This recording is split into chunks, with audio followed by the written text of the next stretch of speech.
Hi, this is Dr. Justin here, and today's talk is on yo-yo dieting. Well, yo-yo dieting essentially is going on a low-calorie or some kind of extreme diet. Usually it involves cutting out certain macronutrients, whether it be cutting way down on proteins or fats, and essentially restricting calories. So again, the first thing that happens anytime you restrict calories from the body, the first thing your body says is, whoa, what's going on? It's thinking its genetics are hardwired for famine. All right, something's happening in the environment. We got to be really careful. We got to conserve our energy. So the first thing when we send that scarcity signal to our genetics, the first thing our body thinks is famine, and it's going to turn down our thyroid hormone. So our thyroid, again, this is essentially this thermostat in our body. So when we turn it down a little bit, it's going to basically run a little less energy, run a little colder, maybe a little less brain power. It's trying to conserve energy.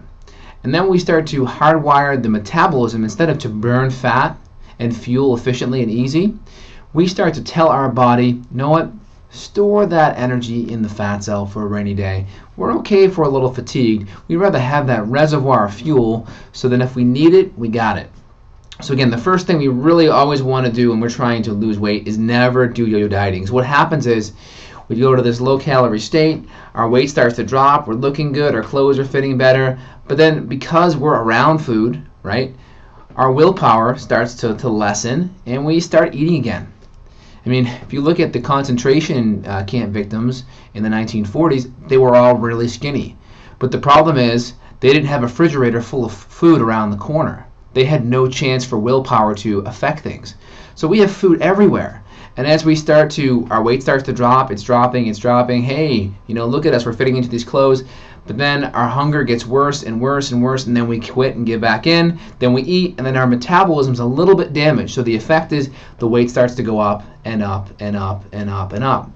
And I'll make sure there's an illustration overlying the camera view so you can see how that looks. So we start out, we're heavy, we start cutting calories, we drop, thyroid function starts to drop, then willpower kicks in, we can't maintain it, weight starts going up, and then it passes, then we become even a little bit heavier than where we were.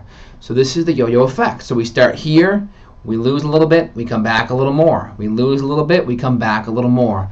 So the goal is we do not want to alter our thyroid hormone for the negative. We actually want to make a lasting change. So sticking to an anti-inflammatory diet, avoiding the most inflammatory foods, essentially grains, dairy, and legumes, and eating every 3 to 5 hours really is a good way to stabilize blood sugar and send signals to your metabolism. Hey, burn fat for fuel, have lots of energy, use it all up, feel good, perform well. It gives those signals to be vital and not to go into a scarcity mode. I hope this talk benefited you. For any questions, feel free and visit justinhealth.com and or email the office. Thanks. Have a great day.